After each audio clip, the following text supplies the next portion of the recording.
Hi, this is Sister Nedra, and I'm here with my dear friend, Dr. Enid Lee, activist, anti-racist educator, sublime. And I've always called her my mentor and friend. Um, and I think it was such an honor for me to have someone with her brain, to just kind of take me under her wing and talk to me. And so, but I made the statement today, and it didn't seem to sit well with her spirit too much. But her response to it and her whys, I just had to share this with you. So the notion of mentor is one that I tend to step away from, even though it is a valued role to play in a person's life, especially when we look back at what a mentor was in ancestral African society. As Dr. Asa Hilliard used to say to us, a mentor is one who would give his or her life for the community in order for it to be preserved and to grow. And that I am willing to do. But the word mentor in our contemporary society tends to have a position of hierarchy, of knowing it all, and so forth. So that's my little reluctance towards it. And for me, it is always learning from, learning about, learning with. And if that's what you mean by mentor, it's fine with me. But if it's the one who teaches only and has to dispense and that is of concern. So that's all I meant by it.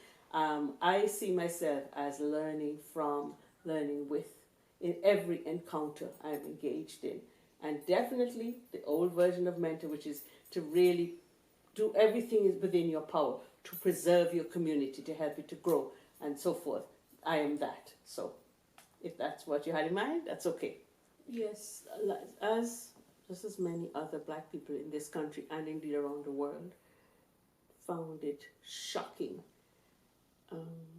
with regard to what happened with that grand jury trial with regard to Michael Brown's killing.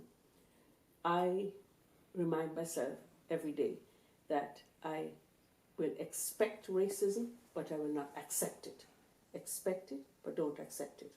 And the reason for not accepting it is that when you look back at history, you know that those who have gone before us had this and more to contend with. And we have no option but to galvanize the resources we have, the connections we have, the messages from history to keep pushing forward on it. I think the thing that made me saddest of all this was a young man who was being interviewed on TV this week when he was asked about his encounter with the police, a young black man, and he was asked if he had ever been arrested, dealt with by the police, and he said yes, and he explained his situation. And the interviewer asked him, why did he think it was happening? And in a very thoughtful way, he looked into the camera, and the saddest voice I've heard in a long time, he said, they protect their own. And that for me said so much that he clearly doesn't see this society as his. He clearly sees himself as not one of their own. He has no place here.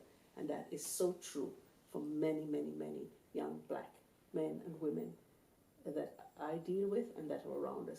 And we have to create a society, a space, a context in which they belong, in which they can change. They can change it, which they can grow, where they feel it's ours too. So that's all work. Yeah.